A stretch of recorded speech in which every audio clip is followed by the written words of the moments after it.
Vamos a estar hablando con esto, César, de este tema tan importante que ocupa nuestras jornadas en estos días, ¿no? Así es. Un problema, la conflictividad política. Mucha tensión, Ujú.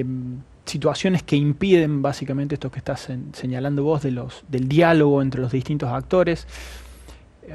Por momentos parece que es muy difícil volver atrás a partir del nivel de agravios que estamos escuchando. Entonces, lo más complejo es pensar cuáles van a ser los pasos siguientes, porque no estamos vislumbrando un indicio o una señal de distensión, sino por el contrario una escalada en la conflictividad entre los actores. Entonces, todas las semanas tenemos protagonistas distintos, pero un común denominador que es una tensión política muy fuerte y una situación que, de continuar en el mismo sentido, corre riesgo de romper el equilibrio federal en la Argentina. Eso es una cuestión importante porque la coparticipación es solo una parte del complejo entramado de relaciones políticas y fiscales que existen entre el presidente y los gobernadores y también los intendentes.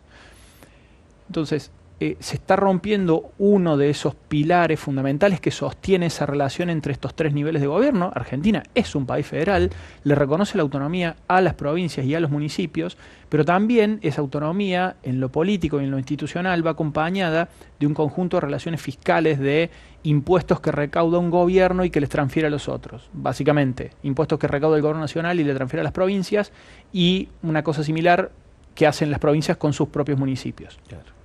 Lo que ha sucedido la semana pasada ha sido que una deuda que tenía la provincia de Chubut, y que esto también es importante, es muy importante destacar, porque a veces nos enfocamos solamente en ese caso y perdemos la perspectiva del panorama general. Todas las provincias argentinas, en mayor o menor medida, algunas con niveles muy bajos o manejables, algunas incluso probablemente en cero, pero la mayoría de las provincias argentinas tienen deuda con el gobierno nacional. Y las sucesivas renegociaciones de esas deudas forman parte del vínculo político existente y de las transacciones políticas que se llevan adelante entre el gobierno nacional y las provincias. Entonces, tiene sentido que Chubut ponga el grito en el cielo y plantee una objeción tan dura y tan consistente a la situación, porque no es para nada habitual que el gobierno nacional ejecute esa deuda reteniendo la coparticipación. Ha habido otros ejemplos, y de hecho cada vez que ha sucedido algo así ha sido el inicio de un conflicto probablemente sin vuelta atrás. En Córdoba nosotros lo vivimos hace muchos años, Sí. cuando el gobernador de la Sota, por una deuda que la Municipalidad de Córdoba tenía con la Claro. caja de jubilaciones, le retuvo coparticipación a la municipalidad. Y le pasaba $1 de Exacto, coparticipación. se acordarán la imagen del intendente, en aquel momento Luis Juez, intendente de la ciudad de Córdoba, en Así la es. explanada con una moneda de $1 diciendo: esto me mandaron este mes, esta quincena Sí. de coparticipación. Bueno, son situaciones tremendamente atípicas y son señales de un conflicto muy marcado entre los niveles de gobierno. Entonces, hay que nuevamente entenderlo. Esto sucede no solamente entre la Nación y Chubut, no solamente entre un gobierno nacional y una provincia, también sucede en otros niveles y ha sucedido en otros momentos. Pero en cualquiera de los casos es una señal de un conflicto muy marcado y que es difícil luego de desactivarlo, desarticularlo, y que puede escalar. César, ya te voy a preguntar por este concepto que dijiste recién de equilibrio federal. Bueno, todo lo que implica, algo adelantaste ya, pero me parece que es algo que está lleno de contenido. Pero queríamos compartir con toda la audiencia de Radio María lo que dijo puntualmente el gobernador de Chubut, y también vamos a escuchar lo que dijo el gobernador, el presidente Milei. Pero comenzamos primero por lo que dijo Ignacio Torres. Yo tengo 35 años. Es la primera vez que me toca gobernar una provincia. Somos una provincia chica y nos vamos a defender. Nosotros, es muy sencillo, nosotros no pedimos plata, pedimos respeto, que nos quiten el pie encima, que nos dejen pagar. El central, como no tiene argumentos técnicos para no habilitarnos el canje de deuda, miren lo que hace, miren el cinismo. Dice: no, vengan el jueves, vengan el viernes. Hasta que hubo un mensaje a mi ministro de Economía diciendo: no se gasten en seguir hablando con el central porque esto es político. A Chubut nada. Ese fue un mensaje. Si eso no es extorsión, ¿cómo se llama? E insisto, Ellos nos ven como una provincia chica que nos pueden pisotear. Somos una provincia chica, pero nos vamos a defender. No, pobrecito Nachito no la ve. No la ve, es un pobre chico que no pudo leer un contrato. Pero es de una precariedad intelectual muy grande. El contrato, digamos, o sea, la provincia tomó deuda contra garantía de coparticipación. Entonces, cuando usted arma esa operación, esa operación hace que cuando usted le depositan la coparticipación, la cual se deposita continuamente, se extrae la parte afectada a la deuda y le llega el remanente. Entonces, yo no tengo la culpa de que el chico no pueda leer un texto y comprenderlo. Evidentemente es una víctima del deterioro de la educación argentina y no puede leer un contrato, pobre chico. Bueno, ahí están las dos posturas. César, yo no sé si hay antecedentes en la Argentina de un trato de esta manera de un presidente para un gobernador. No. ¿O no? No. Este nivel de menosprecio. A ver, la política es una arena, es un escenario muy duro, ¿sí? Tremendamente duro. Lo hemos dicho otras veces, hay que tener muchísimo autoestima y amor propio para soportar el tránsito por la actividad política. Situaciones como esta, incluso hasta probablemente mucho más graves y agresivas, son lamentablemente moneda común en el trato entre los dirigentes políticos a veces. Pero acá hay dos diferencias fundamentales y esenciales. La primera, que esto está sucediendo digamos, al aire libre, digamos, lo estamos viendo, lo estamos presenciando en vivo todos, y que la agresión más significativa, más simbólica, viene de parte del presidente. Cuando se supone que el presidente no necesita esas cosas, porque en un país como la Argentina, los niveles de poder que tiene un presidente hacen que no sea necesario tener que hacer esas cosas de manera explícita o abierta para poder. Pero en última instancia estamos discutiendo un asunto de formas, y si hay algo que nos ha quedado claro, no solamente durante el periodo de la campaña presidencial del año pasado, sino en lo que vamos de la presidencia de Milei, que las formas es lo que menos le importa al presidente. El presidente está, digamos, ya encaminado, ¿sí?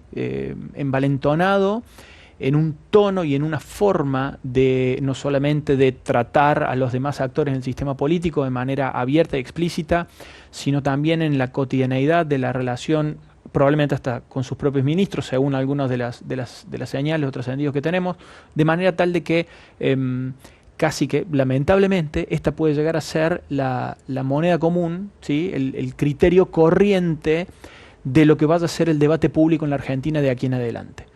Entonces, probablemente tengamos que ver un análisis compartido o tengamos que tener una perspectiva en simultáneo de el plano discursivo del presidente caracterizado por estos agravios o menosprecios y demás, que va cada vez más corriendo la línea del horizonte de lo posible y en consecuencia da pie a que otros actores entren en la misma lógica, porque si el presidente habla ese idioma, básicamente lo que está planteando el presidente en este momento es cuál es el idioma del diálogo político institucional en este momento. Es este que acabamos de escuchar en esa entrevista. Con lo cual es lamentablemente esperable que los demás actores empiecen a hablar ese mismo idioma.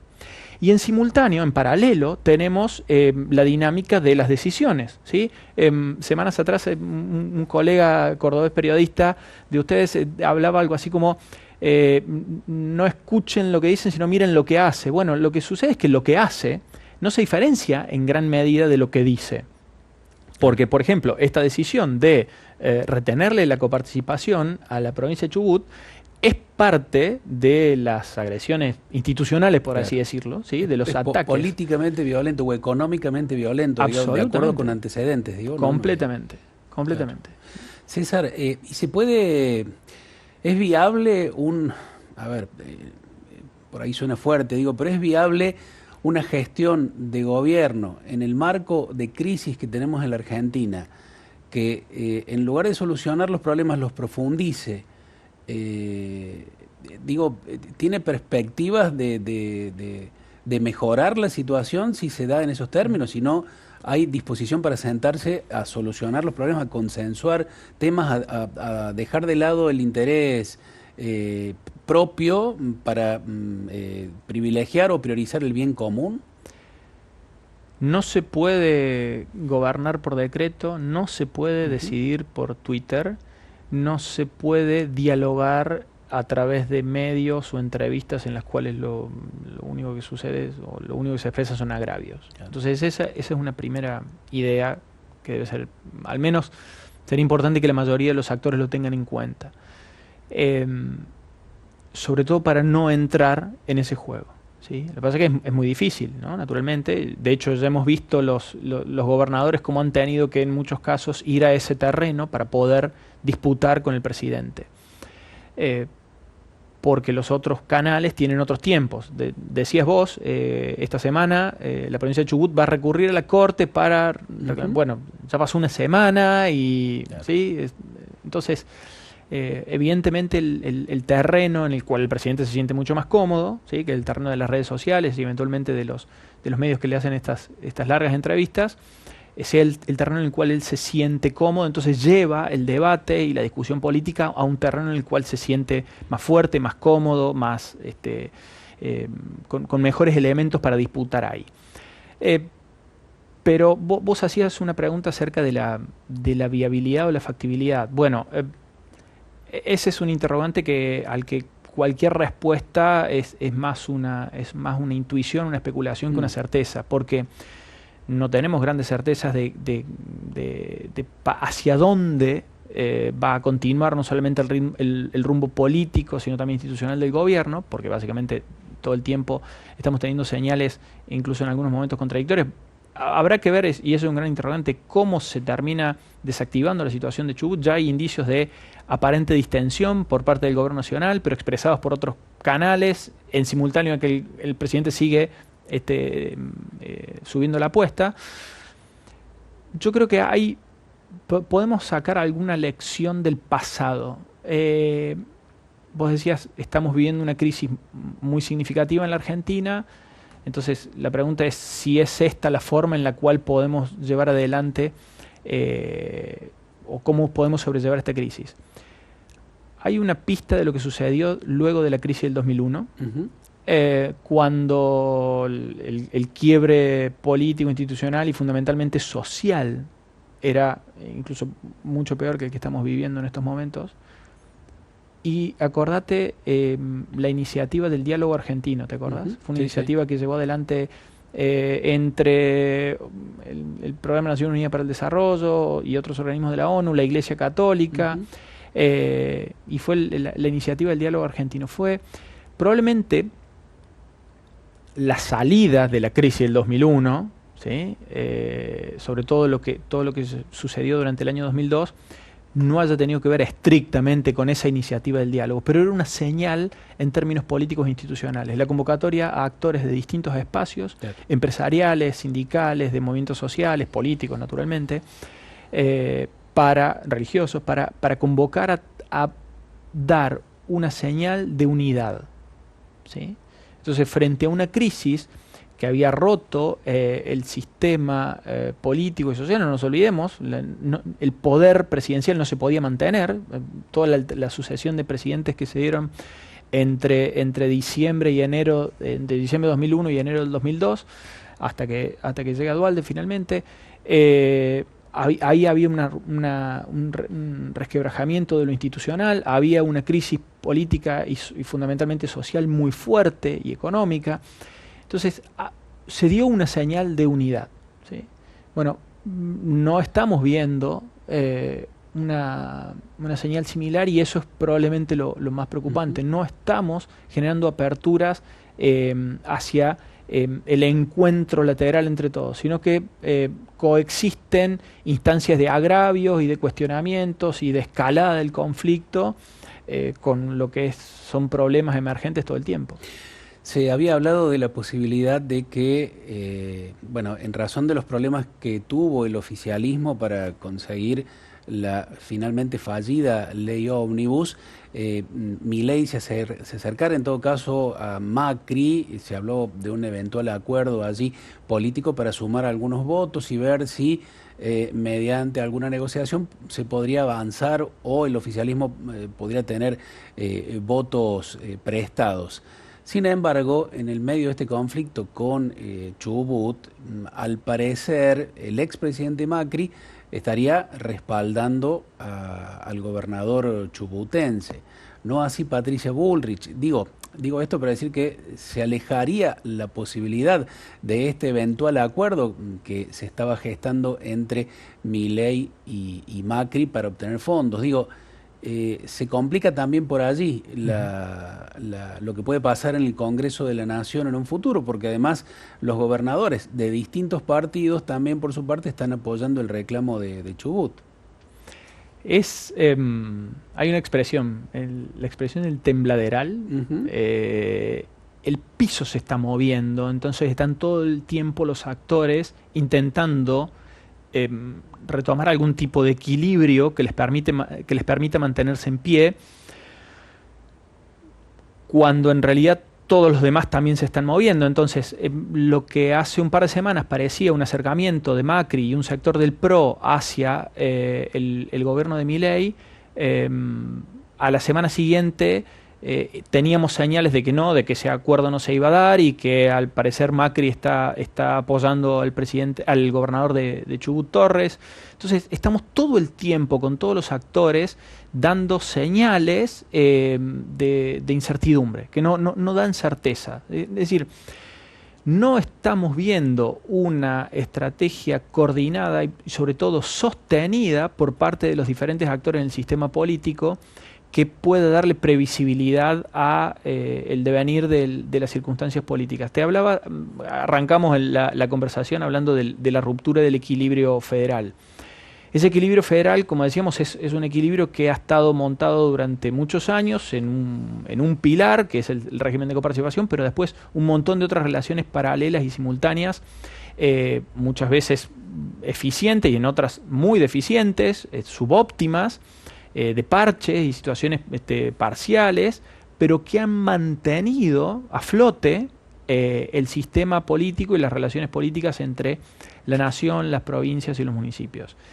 Y lo que estamos viendo desde hace semanas es que ese orden y esos principios que nos mantuvieron a flote durante todos estos años se están rompiendo, se están degradando. Y esa degradación está dando lugar a la aparición de nuevas ideas, de nuevas reivindicaciones, que a veces se dan en principio solamente en el plano de las redes sociales y demás, o en un debate público como muy superficial, pero que también empiezan a inspirar otras ideas. En algún momento se habló empezaron a hablar del Pacto de San José de Flores. Y la gente buscaba en Google qué cosa es el Pacto de San José de Flores y por qué probablemente Buenos Aires podría tener o ejercer algún tipo de autonomía en lo fiscal y fundamentalmente en lo monetario, como para contraponer esta restricción de recursos del gobierno nacional hacia las provincias. Las provincias patagónicas titulan su documento de la semana pasada las Provincias Unidas del Sur, dando a entender o poniendo sobre la mesa de una manera un poco subrepticia la idea de la secesión o la separación, ¿no? Son ideas que nosotros habíamos descartado completamente, y de hecho la Argentina estuvo décadas en guerra durante el siglo XIX para poder darle un cierre a ese debate político, institucional en otro tiempo. Y ahora son cuestiones que están aflorando. Entonces es como que estamos teniendo un retroceso a siglos atrás en el orden político argentino. Y ese es el riesgo de la ruptura del equilibrio federal de la cual hablábamos. César, te agradecemos mucho por venir a ayudarnos a reflexionar sobre este tema que me parece va más allá de un simple enfrentamiento, ¿no?, entre un presidente y un gobernador, porque se extiende también a otros sectores y esto se da, como decimos, en el medio de un fuerte ajuste económico que está generando y elevando los niveles de pobreza que teníamos ya desde anteriores gestiones. Así que, bueno, gracias por ayudarnos en la reflexión. Vamos a estar también este año. Creíamos que solamente te íbamos a dar mucho trabajo el año pasado con el año electoral, pero lamentablemente me parece que aquí hay una suerte de sistema que se va midiendo y retroalimentando y viendo cómo va el apoyo de la gente. Hay una expresión política, ¿no? De los gobiernos que necesitan permanentemente encontrar apoyos en algún lugar para ver si siguen y cómo siguen. Plebiscitarios. Plebiscitarios, todo el tiempo exactamente, ¿no? necesitan Claro. plantear situaciones dicotómicas de apoyo o rechazo. Claro, porque además votos puntuales en el Congreso por ahora no tiene, entonces me parece que se busca por ahí. Así que para ir siguiendo esta lectura te vamos a seguir molestando seguido. Te agradecemos como siempre, ¿eh? Siempre un gusto, Javier. Muchas gracias.